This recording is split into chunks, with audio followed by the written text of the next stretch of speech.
अब जरा आपको दिखाते हैं कि दिल्ली में इस घटना के बाद किस तरह से हाई अलर्ट रखा गया है। ये 32 तस्वीरें आपकी टीवी स्क्रीन पर, अलग अलग जगहों पर अलर्ट रखा गया है। चेकिंग्स बढ़ा दी गई हैं, नाकेबंदी बहुत जगहों पर की गई है, चाहे वो रेलवे स्टेशन हो, बस स्टैंड हो, वो ऐसी इलाके जो संवेदनशील हो सकते हैं, यहाँ जहाँ स्थिति थोड़ी खराब होने के आसार दिख सकते हैं, या ट्रैफिक बहुत हो या लोग बहुत हो, ऐसे हर जगह पर इस वक्त चेकिंग बढ़ा दी गई है, हाई अलर्ट पर रख दिया गया है। दिल्ली की घटना के बाद से उत्तर प्रदेश हो, राजस्थान हो, मध्य प्रदेश हो, हर जगह हाई अलर्ट किया गया है। फिलहाल इस मामले में आपको बता दें यूएपीए के तहत केस दर्ज किया गया है और अभी फिलहाल जांच चल रही है, लेकिन बहुत सारे कनेक्शन अभी साफ होते हुए नजर आ रहे हैं। नंबर 1, सीसीटीवी तस्वीरें अब सामने आनी शुरू हो गई हैं, जिसमें वही शख्स नजर आ रहा है जो फरीदाबाद केस में वांटेड था, तीसरा नंबर का आतंकी। सुमित हमारे साथ, हमारे सहयोगी लाल किले से मौजूद हैं। सुमित का सीधे रुख करते हैं। सुमित, अब जैसे जैसे दिन चढ़ रहा है, देखिए अब एक एक कड़ियां जुड़ती हुई नजर आ रही हैं। ये समझ आ रहा है कि इसका कनेक्शन फरीदाबाद में जो घटनाएं थी, जिस तरह से ये रेड हुई, उसके बाद से अब ये सारी चीजें सामने आ रही है कि वो कनेक्शन कहीं ना कहीं वहीं से था। सीसीटीवी तस्वीरें बहुत सारी जो परतें हैं वो खोलती हुई नजर आ रही हैं। देखिए बिल्कुल, देखिए अर्पिता, अगर आप जब भी किसी ऐसे बड़े अटैक्स के फुटप्रिंट्स को देखें तो हमेशा कई फेजेस के अंदर इन्वेस्टिगेशन चलती है। अब तक पहली कड़ी जो जोड़ी गई थी वो थी ब्लास्ट साइट से उस गाड़ी की कनेक्टिविटी, आखिरकार वो गाड़ी कहां से आई, कैसे पहुंची। लेकिन अभी इंपॉर्टेंट एस्पेक्ट ये है कि पार्किंग में वो गाड़ी क्या वहीं पर खड़ी हुई थी 3 घंटे से, या फिर वो कहीं से लाई गई। अब दूसरी कड़ी होगी एक्सप्लोजिव को लेकर, जो कड़ी जोड़ी जा रही है कि अमोनियम नाइट्रेट का इस्तेमाल हुआ, लेकिन अमोनियम नाइट्रेट अकेला इस्तेमाल नहीं होता, उसके साथ कुछ कॉम्बिनेशन इस्तेमाल किए जाते हैं। अब क्या वो फ्यूल ऑयल था, क्या लगातार उसके साथ किसी केमिकल का इस्तेमाल किया गया, क्योंकि किसी भी एक्सप्लोजिव को, किसी भी चीज को एक्सप्लोजिव देना, ट्रिगर करने के लिए हमेशा एक बड़े फ्यूल या फिर एक बड़े आप कह सकते हैं ट्रिगर की जरूरत पड़ती है। तो निश्चित तौर पर इन सभी पहलुओं का जांच की जा रही है। लेकिन इंपॉर्टेंट ये है कि मैं एक बार फिर आपको तस्वीर, अगर अपने कैमरा पर्सन दिखा पा रहे हो, कि यहाँ पर उन्हीं चीजों की जांच परख की जा रही है। अभी भी फोरेंसिक की टीम लगातार इस इलाके को रिक्रिएट कर रही है, ये देख रही है कि गाड़ी अगर आई तो कहां से आई, कहां से यू टर्न लिया। इसके अलावा सबसे इंपॉर्टेंट एस्पेक्ट ये होगा कि आखिरकार जब पार्किंग से गाड़ी आई तो किन किन कैमरों को फेस करती हुई आई, और इसके अलावा कि आखिरकार जब ये पार्किंग में खड़ी हुई थी, क्या इसे पहले से ही वहां खड़ा किया गया था जो लार्जर कॉन्स्पिरेसी का इंडिकेशन करता है, या फिर ये 3 घंटे पहले ही आकर वहां पर खड़ी की गई थी। क्या इसे एक्ट ऑफ डेस्परेशन माना जाए, क्योंकि फरीदाबाद में कार्रवाई चल रही थी, लगातार रेड चल रही थी, लगातार और जगह पर भी इस तरीके के लोगों को होल्ड अप किया गया था, उनको डिटेन किया जा रहा। तो निश्चित तौर पर कई पहलुओं को जांचा परखा जाएगा, लेकिन ये बात तय है कि नई तरीकों के आप कह सकते हैं कि नए कॉम्बिनेशन ऑफ दिखती है। क्योंकि अगर इस पूरे मॉड्यूल को समझे, क्योंकि जिस तरह से श्रीनगर पे डॉक्टर की गिरफ्तारी होती है, उससे जांच होती है, फरीदाबाद का कनेक्शन सामने आता है, हिमांशु, तो ये सब कनेक्शन दिखा रहा है कि दहलाने की कोशिश तो दिल्ली ही थी और इसीलिए सारे प्लानिंग जो है वो किए गए हैं। लेकिन सवाल ये भी है, क्योंकि हम लाल किले के एरिया को अगर हम देखें तो वहां पर पार्किंग नहीं की जा सकती, बहुत दूर तक आप देखिए पूरा बैरिकेड किया गया होता है। तो ऐसे में यही एक इलाका उनके पास शायद विकल्प बचता था जहां पर इन्होंने गाड़ी पार्क की। यहाँ सुरक्षा के इंतजाम कैसे रहा करते थे हिमांशु?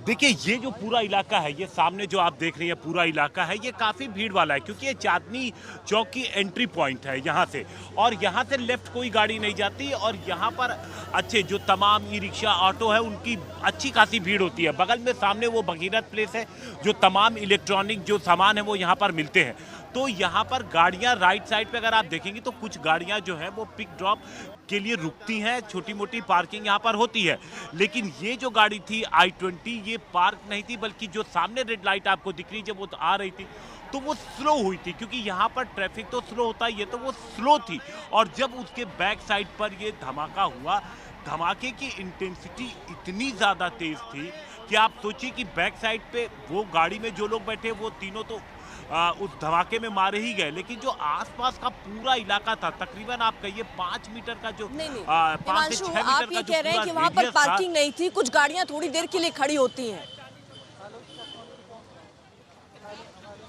बिल्कुल राइट साइड पे अगर आप देखेंगे, जहां पर अगर अभी सामने पर्दा लगा हुआ है, जो अगर राइट साइड का इलाका तो फिर तो सवाल ये भी है कि 3 घंटे तक वो गाड़ी कैसे खड़ी रही, क्योंकि हमने भी देखा है कि जब जहां पार्किंग नहीं होती, खासतौर पर दिल्ली में ऐसे मार्केट्स हो या ऐसे जहां पर बहुत भीड़ हो, वहां से गाड़ियों को निकलवाया जाता है। तो 3 घंटे 3.5 घंटे गाड़ी कैसे खड़ी रही? अर्पिता, गाड़ी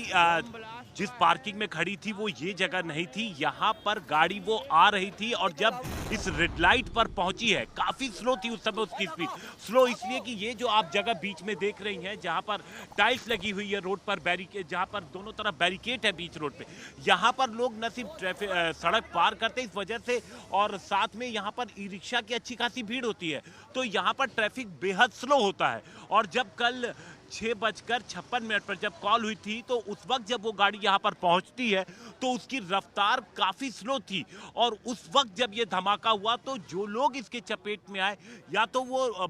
सड़क पार कर रहे थे या फिर वो लोग ई रिक्शा में बैठे थे, जो ई रिक्शा एक पूरी तरीके से आप क्षतिग्रस्त देख रही हैं, और 6 गाड़ियां जो आसपास जो चपेटे में आई हैं उनमें जो लोग सवार थे वो पूरे लोग इसके चपेट में आए, क्योंकि बैक साइड पे ये धमाका हुआ है। अब जब इस गाड़ी का रूट पूरा हिमांशु, आपके पीछे कुछ तस्वीरें देख रहे हैं क्योंकि सुबह की पहली किरण के साथ